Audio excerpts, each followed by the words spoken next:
Thank you so much, Rob, and Jake, and Susan, who did another blurb for me, Maddie for the flowers. Oh, the list goes on. It's so great that you all came out tonight. I really appreciate it. Afterwards, I'm going to read some poems, and then Jake's going to play a little bit more music, and then we've got refreshments, and Jake's going to play a little there too, and be sure to ask him about the rhinestones in this, and what it took to get those rhinestones in place. So, why Concertina? Well, this collection is, it brings together poems for family, ancestors, and friends. And without all of you, that really, I was reflecting that this volume wouldn't even exist. I wouldn't have written these poems. So the first poem that I want to read is the first poem in the collection. It was inspired, it came to be because of the sidewalk poetry competition. But I think it sums up the book itself. It's Under the Murmur.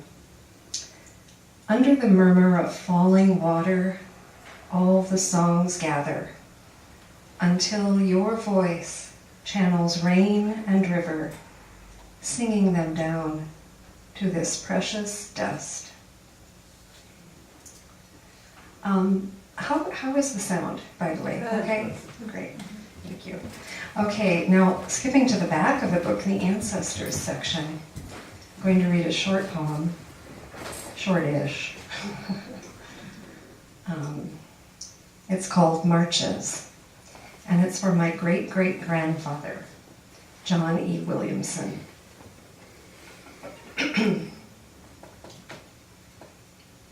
Cold water fills our dreams now, and we ford high-running streams, weapons held overhead. Birdsong rises in the willows, close to the river's edge, where we must camp. How will we ever cross its dark, roaring torrent? The opposing side waits on the other side, our enemy. At night, we see flickers through the trees, their fires moving like red eyes, prowling, stabbing. We never hear music. White smoke from our fires drifts easily over the flooded channel, blurring starlight. Soon the moon will rise, plunge the stars under with its explosion of cold fire. Our dreams this night will not be quiet. Tomorrow, victory or leafy. When another spring returns, whoever is here will see all the new grasses, deepest green, so sweet as luxuriant as hair, leap heedless toward relentless, inexorable suns. So this poem was for my great-great-grandfather, who was a double Civil War veteran. His parents had a farm in the Mohawk Valley of New York. He walked to New Haven, enlisted in a Connecticut regiment, fought in Gettysburg, was discharged because he was wounded. Somehow, don't know how, went to Wisconsin, fell in love, re-enlisted, and was wounded again. So I wanted to show you, I had a dream last night that I was wearing this coat, and it didn't fit. But this is him in Matthew Brady's studio. And this is him 50 years later at the Gettysburg Memorial with some cronies. So there's a sonnet sequence of 18 sonnets that explores his life and how come my life is intertwined with his when I never met him. But I guess I did. And I wanted to just mention that that whole sequence of poems that just kept growing was triggered by a question that Nancy Soth asked me in 2016 when I had a collection of elegies, and it was kind of near Memorial Day, and she said, "Don't you have any poems for veterans?" And I said, "No." And then 18 sonnets later, I have some. So I'm not going to read any of those because the effect depends on the sequence, but I would like to turn to a smaller sequence that I wrote for my late father-in-law, James Browlick. And it's the title poem for the collection. It's called Concertina. 1. I heard about the horrible fall when you broke your hip. You were then a sturdy boy, but you plummeted off a plow horse into months of uncertainty and pain. They hoped hard, your parents, that you would walk again, feared you could not work the cornfields, knew you were no scholar, had left school after the 3rd grade. They brought a concertina, gleaming button keys, velvet-lined case. As you healed, your fingers danced, coaxing melodies from black rose where notes roosted like fat crows. 2. This past summer, 8 years after your paralyzing stroke, you fell again, seeking sun, elderly Icarus. You tumbled over a garden curb in your electric wheelchair. The nursing home staff found you overturned, wheels still humming, bruised, but no memory of falling into the sweet grass. Now, bruises have faded to oat green, to dawn yellow, and a deep red ditch cut above your eye. You will be scarred, but your serenity is not marred. 3. Your parents have thought you might earn a slender living in the dance halls of rural Minnesota. And as your talent bloomed, treble clefs shimmered, climbed like morning glories. Yet though you now limped, one foot dragging a little, you could kneel in prayer, climb into a wagon, lift high a bale of sweet hay. You let yourself dream of your own fields, washed in dawn's shining dew, of your own wife, wooed by waltzes and polkas, of your own house, filled with cradles and soft breath, happy life, prelude to peaceful death. 4. Such dreams run true as rivers, meandering where they will, some years slow and deep, some seasons flooding off course. You married, and life flowed forward. Of the 10 children born to you and Elaine, 8 lived and now thrive. The old jerry-built farmhouse harbored 10 intricate lives that you protected. One winter, you sat nights in a kitchen chair while the others slept, a shotgun across your knees, determined to keep midnight rats from your children's sleep. 5. The next spring, you and your sons rebuilt the stone foundation, sealing gaps with concrete, shoring up the floors, foiling vermin seeking warmth and winter wheat. You were always gentle, even when leading a hog or cow to slaughter. You were ever fond of laughter, of food fragrant with fresh savor. Years later, your walk startled our dog Luna. The limp and drag of your foot echoed, perhaps her troubled past, but you saw she fussed from fear, and you won her trust. 6. I can see Luna riding in your truck, eager to share your biscuit, to find new scents next to you, smiling behind the steering wheel.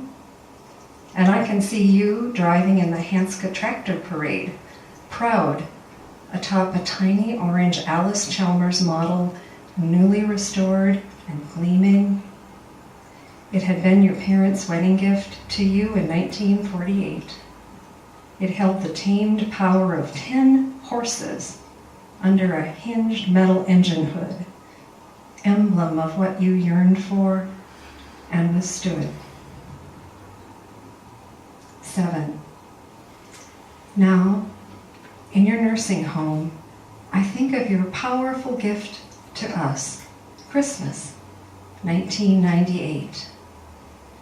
You had spent months limbering your fingers. Then, near the shining tree, you lifted out your old concertina, square, white, and green from its case. Concentrating, you eased its stiff bellows and valves into song as sweet as bells. Our gift to you was news of our child to be born when summer corn would stand tall and green. Now on your windowsill rests a single golden ear. No fear as your own harvest draws near. I wrote that poem in the last week of my father-in-law's life, and he was still engaged, very weak, but there was that ear of corn from his fields, now farmed by a family member, and he welcomed a great-grandchild that day while we were there. I'm also very thrilled that a family member who now has the custody of the family concertina let me photograph it for the cover. So now, after those longer poems, I'd like to turn to some shorter lyrics, inspired by the living, and many of them here in Northfield, and many of them here tonight. The first one is called Lapis Philosophorum, or Philosopher's Stone, and it's for Rob Hardy.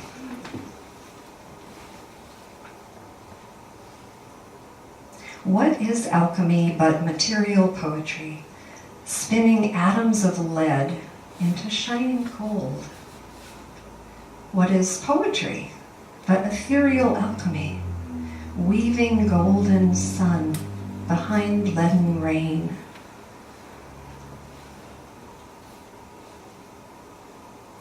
This next poem is for Julia, my daughter, is not able to be here tonight, but is in Northfield, still for a short time. And it's called Goldfish Oboe Paintbrush Guitar. Our kitchen window ledge near the sink, or on our kitchen window ledge near the sink, I see new denizens. Fish food flakes, a glass jar, artificial lake weed, some drops to purify tap water, and a rectangular green net. All apparatus to care for a foster goldfish this summer while you were home. It is sweet to have you back here after your first college year, singing like a lark each morning before you pedal off to the campus organic farm. There, you labor all day, returning each evening dirty and happy and hungry. I see the new rings of your growth in this explosive time of expansion. Your new friends entrust you with their bulky precious items, the oboe that cannot fit into a wilderness-bound backpack, jumbles of canvas and paint tubes that cannot be wheeled onto the plane, a delicate-necked Ukrainian guitar that you have permission to play. I see how your world leaps outward in circles of caring. Now Bug, this orange-red fish, flicks around and around in his bowl of clean water near your place at the dining room table, secure and curious, discovering each day the rhythms of light and shadow that play across his world, tasting new adventures, nearly within reach. When Julia was 9, friend Ellen and I took her to France. We had some wonderful encounters with cats, and in one cat we actually met. We asked the owner of a cafe what this cat's name was, and he said, Minou. And we thought it was actually a proper name, but it just means kitty. So this poem is for Sally Necker, a poet friend in Connecticut who loves cats. Around the chimney pots of Paris, she winds smoke gray and blue, like a scarf of wind-blown stars, a cat named Minou. Minou, Minou, when storms blow in, I hear her sharp-pitched cry. She wanders along rooftops, under the wet sky, or follows the curved riverbank after the sun breaks through. Her tail makes question marks, reflecting gray and blue. Minou, Minou, where are you? Where are you, my own Minou?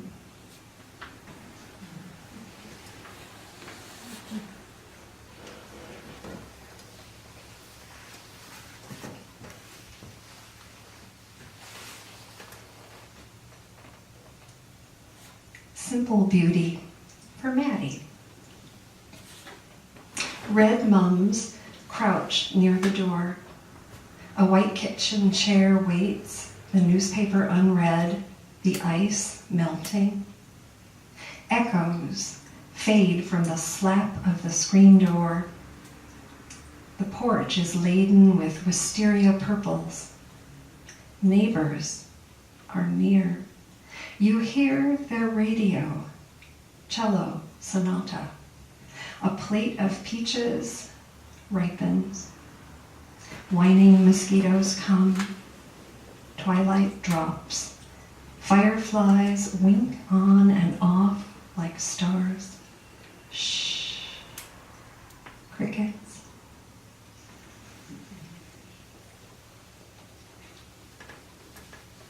And this next poem, also a summer poem,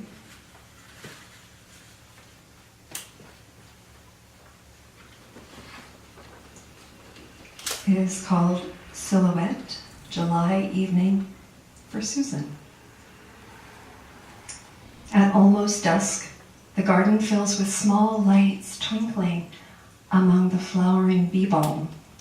Slick, lipstick red, the popsicle bright orange of daylilies, and ashy mauve new-bloomed hosta.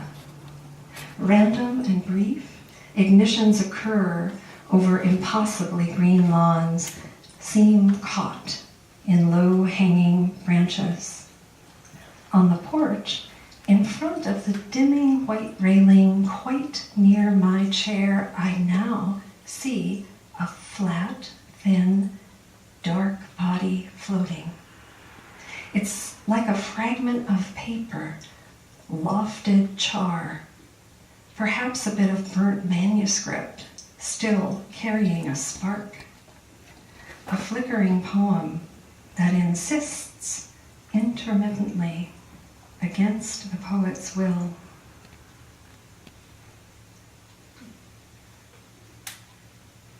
And now I'm simply must. There's a lot of crabby poems about rain in my corpus.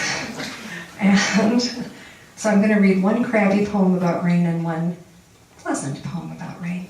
This first one is called Sonnet, Despite Rain, for Ellen. I have a friend who sings each time it rains, who might, for all I know, dance in it too. Even the melancholy moans of trains sliding through wet nights take on a lighter hue for her, as if speeding down now slick tracks, all the freight cars are crammed with happy news checks, cards, and letters spilling from mail sacks, all addressed to her, rain-washed clean of woes. I like the idea of a gentle rain, coaxing flowers from dusty barren ground each April, inciting swells of bird song. Yet actual rain clouds bring me real pain, drumming, their melancholy tapping sound, insisting my day and my world are wrong.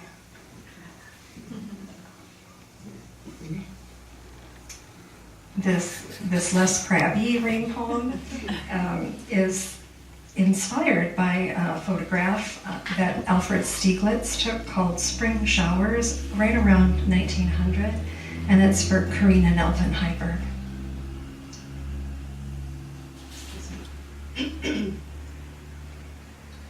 These delicate mists soften almost everything.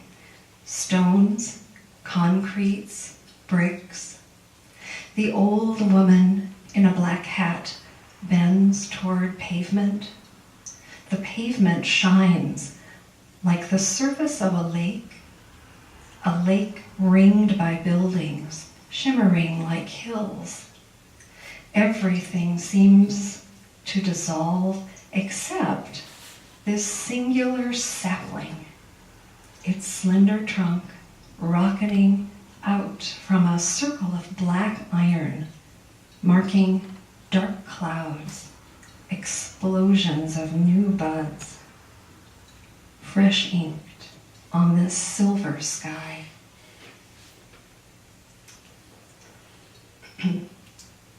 This next poem, I want to give you a little backstory.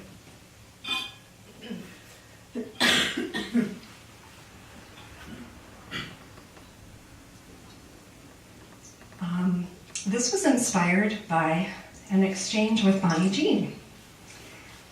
I had told her a story about how when I was little, I yearned in vain for an easy bake oven. Never got it. One day, she asked me to meet her at Bittersweet, and she had a big box for me. Well, she had found a mint condition easy bake oven in its original box and included little tiny mixes just designed for that. Not only that, but there was a poem that started, "It's been 40 years since I wrote a poem." So I ask you really, I mean, I had to return the compliment. So this poem is for Bonnie Jean. It's called The Not So Easy Bake Oven. There is nothing half-baked about desire now or then when I was young, yearning for my own oven. Mother said no, of course. But I could just imagine it. Smell it, see it, taste it, me, pouring brownie mix into a little pan, sliding it in, closing the door, turning on the light. Remember? Yes, a little oven heated by a single bulb. Like a brilliant idea. I hungered for sweets and for a magical transformation. Hot, burning even, mine alone. And this next poem was also inspired by a gift. This was for concert tickets. Just at the time when Joe Bonamassa had the Blues of Desperation album come out, and I hadn't known who he was. And so now, thanks to my brother-in-law Luke, I do know who he is. And I have many, many of his albums. Let's see. Just trying to find the page. Aha, 42. This poem is called Music So Loud We Can't Hear. Joe Bonamassa concert, March 18th, 2017.